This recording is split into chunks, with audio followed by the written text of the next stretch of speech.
Hi, everyone. It's Melanie Warner, host of Defining Moments TV show and podcast. We are here today with a very special guest. Please welcome Dr. Phil Yeager. Thank you for joining us. I'm happy to be here. Well, we have some exciting news. Dr. Phil has released his second book. So, those of you that are fans of the first book in his series may be excited to know that book number two is out live. We're going to be talking about that today. And also, any pricing that you see today is the actual launch day. So, if you're watching this back later, it may be different pricing, just a little disclaimer there. But this is such a fun book. Now, this is a fiction. How would you say this, Dr. Phil? Fiction fantasy? Is that how you would describe it? Yeah, I throw a whole bunch of other things in there too. Just a little bit of romance, a little bit of comedy, a little bit of adventure, so it kind of hits the whole gamut of different genres. So I want to talk about that. But first, one of the things I love asking every guest that comes on our show to talk about their book is because it's the theme of our whole company, Defining Moments. Would you mind sharing with us all a defining moment in your life? Sure, I could do that. I grew up on a dairy farm in Wisconsin. We didn't have indoor plumbing. We had running water to the kitchen sink. My dad allowed us to sponge bathe twice a week, whether he thought we needed one or not. That was interesting. I grew up being or believing I was a stupid, worthless, lazy moron and wasn't going to amount to anything. So I might as well stay on the farm because that's all I'm good at. So I decided, you know what? It took me a while, but I decided I can do what I want to do. I can get out there and make something happen for myself, people I love. So I did. I'm like, you know what? I went and got my PhD. I own a couple businesses. It was tough. I had to work through all that, but it was tough, and I did it. And now I am so excited about my books. I'm so proud of my books. That's And amazing. So you grew up on this farm, not thinking that your life was going to amount to much, not even having indoor plumbing. Um, and I could see how there could be people who think, there's not any opportunities for me. I'm from a small town in Texas, and I used to believe, oh, there's nothing in a small town. I have to move to a big city to make any money. And now I can look back and see all the blessings and opportunities that came to me because of the equity of relationships in those small towns, right? And sometimes the grit of like not getting what you want can give you drive and ambition to do bigger, better things. So how did you get out of that mindset? Like, what was it that you were finally just like, you know what? I don't have to accept this. This may be where my life is right now, but I know I can do something different. What was that big shift for you, or what was that big step that changed everything? when I was 15, I moved out of my parents' house. And before that, I had told my dad one day that I wanted to be a psychologist when I grow up. And of course, he wrinkles his forehead. He's like, "You don't want to be a quack talking to all those crazy people." Oops. So I went off in a different direction for a long time. And one day I'm like, you know what? It just like I woke up and I said, you know what? I'm going to do what I want to do. So I went back to school, got my degrees, and yeah, I don't know what it just kind of like finally hit me, going, you know what? You can do this, and so I did. Good for you. So you went back to school, you even got your PhD. That's super smarty pants. Congratulations. Started working with people, helping people out, and then eventually became an author. Yeah, So did you find that kind of mindset shift was helpful in writing your first book? Like, did you have the same kind of insecurities popping up, like who am I to write a book or anything like that? it's interesting because people ask me that, and they'll also ask me about writer's block, and then I give them that twisted look. What are you talking about writer's block? I can't type as fast as my mind goes. Yeah, it just keeps flowing out, and it just keeps on going. And I guess what I've done for many years, because I teach in the upper level that the college students, university students, I'm telling them all the time that we're losing imagination in this world. Less and less people are having any imagination. And I'm like, you know what? I still have mine. Let me put it to use. And so I started writing a book, and I'm like, this is fun. I really enjoy this. And it was just kept on flowing. And so now the second one is completed, and yeah, I'm excited about it. So we know a little bit more about your process and some of the struggles that you had to overcome to get here. I think people can appreciate whether they've ever thought of writing a book. I mean, threatening to write a book. I know that 88% of people out there, at least in the US alone, say they want to write a book, and only 1% actually do. And from that 1%, even a smaller amount of those people actually hit bestseller. So your book, your second book is called Guardians of the Golden Blood, The Twin Legacy. This is the book cover. It's so new, you guys. Like we don't even have a hard copy yet. Guardians of the Golden Blood, The Twin Legacy. This is it, Dr. Phil Yeager. And then look how cool this is. Here's the back cover. Everything, there's the plot line and everything that's there about the author. So this is the second book in the series. So tell us a little bit more about these special twins.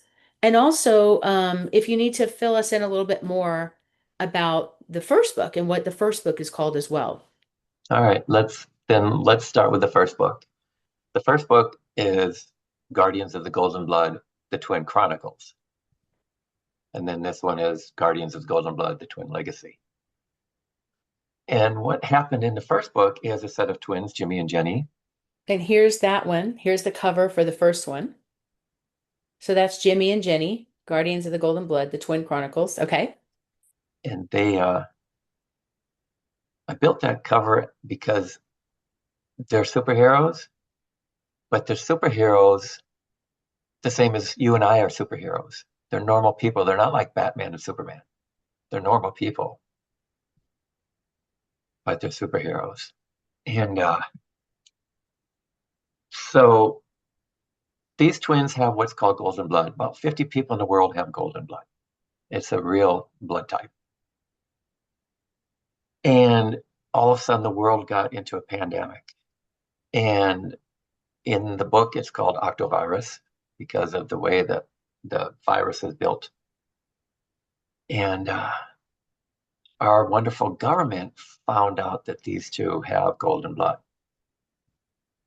So they kind of sneaked in there and told them that they would do this and that and everything for them and convinced them to start letting them take blood to build the vaccine to help save the world. And well, then of course we know how our government is; they exploit people all the time. And it, well, just for instance, the two, the two government officials in my book are named Larry and Moe, just for the. That's great. And so the twins decided they didn't like this, and so they ended up going through a whole bunch of adventures, and of course, getting caught, and escaping, and getting caught, and going through a whole lot to try to save themselves, even though they're still trying to save the world. So it's interesting how it got all twisted in, the plots going this way and that way and trying to figure out what's going on with it to So that's see. interesting though. You mentioned that this is a real blood type. I've never heard of it. Golden blood is a real Yeah, blood type? yeah, it's RH null. Wow. Yeah, So so it's very, very rare. yes. Um, so that's interesting. So how did you come up with this idea?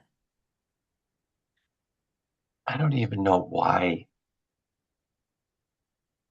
it did it, but when I heard about golden blood, I'm like, that's really interesting. And so it had been on my mind maybe a year or two, and then things started falling in place. The town I come from in Wisconsin is when I grew up was 300 people, and it's a Norwegian community. And so I base this all on on the Norwegian community. And growing up, I learned to speak Norwegian. It was a lot of fun. Oh, So wow. yeah, So I'll go to Epcot. I'll be like, Åsengård to the people in the Norway part of it, in Epcot. And they get a kick out of it, because somebody's speaking Norwegian to me. Oh, that's so Yeah. cool. So yeah, it's a lot of fun. But I bet you could have found a few Norwegians in the States for the World Cup recently. There's just a oh, few, yeah, all yeah, wearing orange, I think. exactly. That's so awesome. That's so cool. So it's interesting how all these things that happened when you were growing up, you were able to turn things around and even use some of the things you learned as a kid to apply to this fictional world that you built. But taking Absolutely. an idea that was rooted in truth as this true rare golden blood and then thinking, oh, wouldn't it be cool if there were two twins trying to outrun everybody, trying to get their blood, right? So I could see how that plot would thicken. So that's book one. So people can go get book one right now. It's out there, it's available. Mhm. And book two is now the sequel to book one, correct? So tell Correct. us more about this new book and what these characters are like and how they've evolved. The book starts out with a backstory of how Jimmy and Jenny, the two twins from the first book, came about. And the second book is about another set of twins that have the same blood type, and the government wants them. So, one of the ladies that worked in the government compound got to know the first set of twins really well because she was taking care of them along with many other people when they were captured. And so when the new set of twins were born, her and this other guy took the kids and ran to Norway, fled to Norway. They didn't run that whole way, did they? Uh, so they're in Norway, and of course, the prime minister of Norway gets a hold of them, and so they think they've got a good ally on their side. But do they really? It may not be what it seems. And so they go through lots of adventures. They have to move here, they have to move there. They go to different places trying to keep away from Larry and Moe and his men. And in the end of that book, yeah, something not so nice happens. Oh yeah, we can't give away the ending. You Yeah, guys have to read it to find out what happens. So what's cool is they could be standalone, two standalone books, or you correct, could buy them correct. together, as a set. You could buy the first book and then the second book and then or both of them together as a set. So I would highly recommend, though, you get book number two. You can buy both, but book number two has a special rate just today because we're launching to celebrate the book launch and Dr. Phil and this second book. Then you can get the book for only 99 cents today only. And just pulling up the book cover again. This is Guardians of the Golden Blood. This is book two in the series, The Twin Legacy. This is what the cover looks like here, right? So that's what we're going to be looking at. So when you go and click on the links below, you can get the ebook for 99 cents. You can get the print book for only 9.95.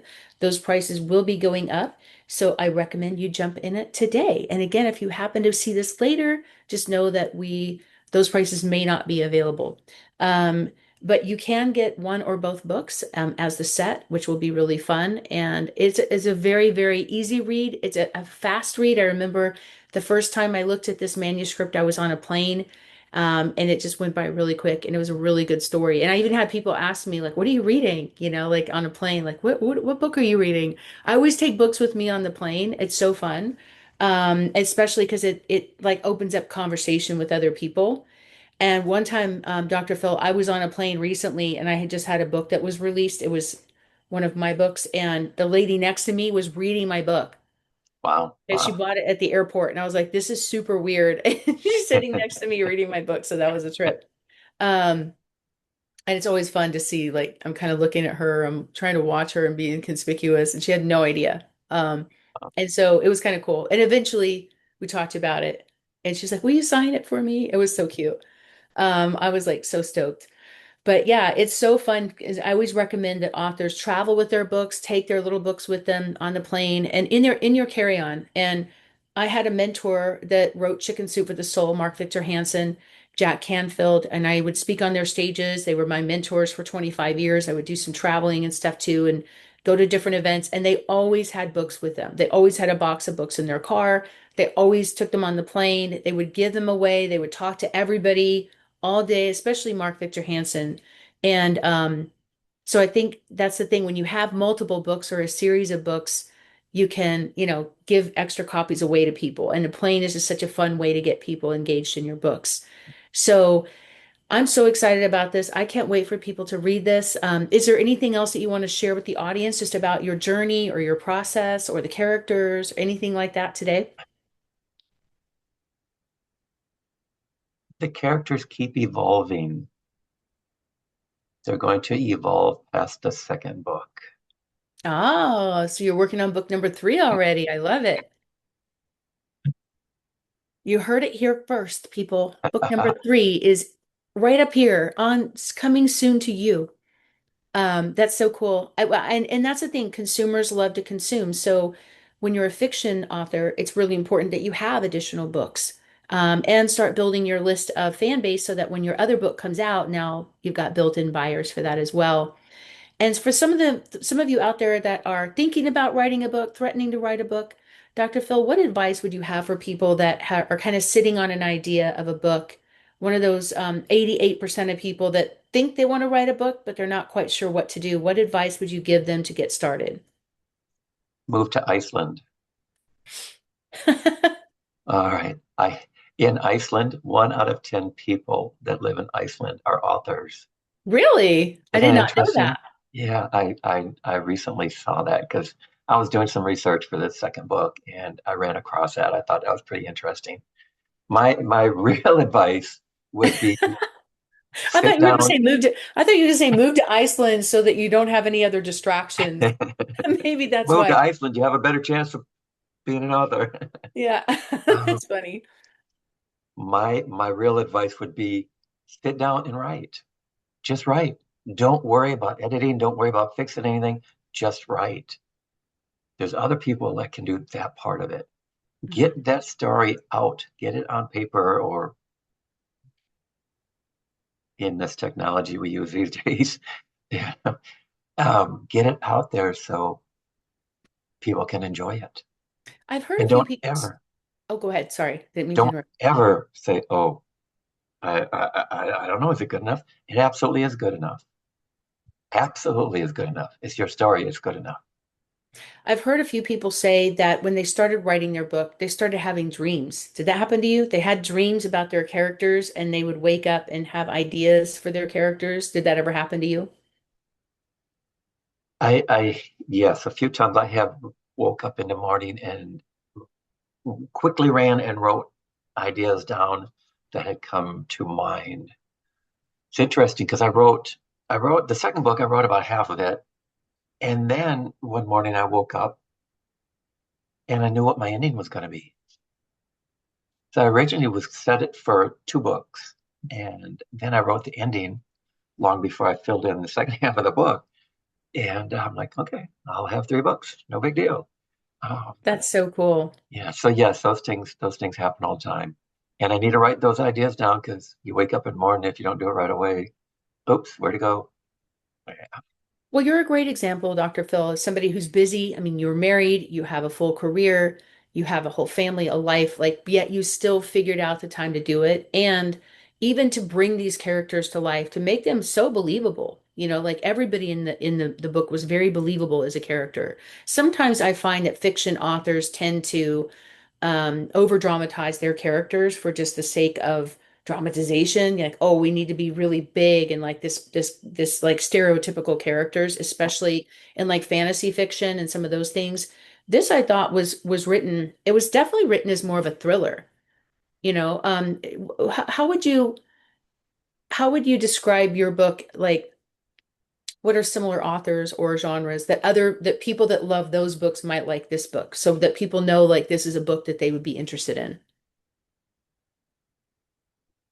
If you like thriller stuff, You absolutely will enjoy this. And there's parts throughout the whole book in my mind, because that's how I tried to write it. There's parts in the whole book that when you're watching a thriller or a horror movie and the music is building up and you know something's going to happen, and if it happens, yeah, there's several of those things in the book that I'm hoping it comes across for other people as it did the way I tried to write it. But there's that, there's adventure, a lot of adventure. They in this second book they go several different places, and check things out and see things, and try to. So, and then of course there's some romance, love stuff. There's also some tragedy in the book too, Mm. that A little bit of everything. comes as a surprise in about the middle of the Mm. book or so. Yeah. So yeah, I had to. There's a hook there. There's another hook. I I I love I, it. I think it's good for anyone to read. I mean, if you're 10 or 12, you can read the book because I chose to write the books with simple words and not words that people have to, oh, I need to look this word up. Yeah, it's I not don't like written like that. a stuffy, boring dissertation. It's more like engaging storytelling adventure. So it sounds like it's appropriate for younger kids, like 10 Correct. to 12 years old, all the way up to older kids in their 80s or 90s. And for instance, a gentleman I know, he got the first book and read it, and he's been begging me every week, when is it coming out? When's it coming out? When's it coming out? And he's 88 years old right now. That's awesome. Yeah, my Yeah. dad just turned 90 and he reads like he told me he reads about 7 to 10 books a week. Like he's Wow. an avid reader and he loves fiction books. So I'm actually going to get him both books because I know he'll love them. And we're about to go on a big family vacation soon. So he's going to need books to read for sure. So I'm excited that both books are available. I'm going to get both. I'm going to have my dad read them. I've read them. They're great. I think you guys will really enjoy this. And, we do a lot of nonfiction at our company at Defining Moments. If you are interested in writing a book and you need help with this, or you want to kind of figure out where to start, you can always go to our website, mydefiningmoments.com. You can also click on the links below to buy Dr. Phil's books, the ebook, the print book, and it's available all over the world in multiple countries. So if you are watching this from a different country, and the links are the US links for Amazon, you can search Dr. Phil Yeager book and it'll pull up both of the series for book one and two. I cannot wait for you guys to read this. Please share with us your experiences. Go post on all of our social media and Dr. Phil's social media. Let us know. Show us pictures of you with the book. I love sharing that with our authors. And don't forget to leave an honest review. That's one of the ways that you can support another author out there. This is a labor of love for sure. It's taken a while to get these characters out of your heart and out of your head and into the hands and hearts of the readers that love them so much. Thank you for giving us the sequel, and I cannot wait to hear what's happening with book number three. And I'll give you the last word. Is there anything else you want to add, Dr. Phil, that we haven't talked about today? Whew.